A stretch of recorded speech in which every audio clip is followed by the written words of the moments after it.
শখের বশে কবুতর পোষার পাশাপাশি বিভিন্ন প্রতিযোগিতায় অংশ নিতে দেখা যায় রেসিং প্রজাতির কবুতরকে।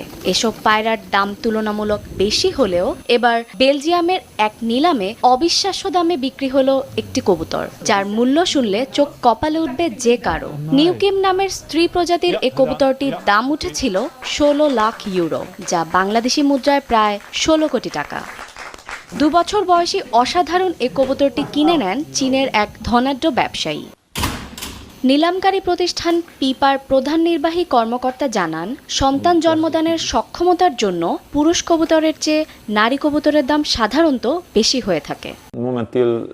নিউকিম গতকাল 16 লাখ ইউরোতে বিক্রি হয়েছে। গত বছর আরমান্ডোর ক্রেতাই সেটি কিনেছে। তবে নিরাপত্তার জন্য আমরা এই বিষয়ে বিস্তারিত প্রকাশ করতে পারি না। কবুতরটি দিনে এবং রাতেও আকাশে উঠতে পারে। 2018 সালে প্রথমবারের মতো কবুতরটি একটি রেসিং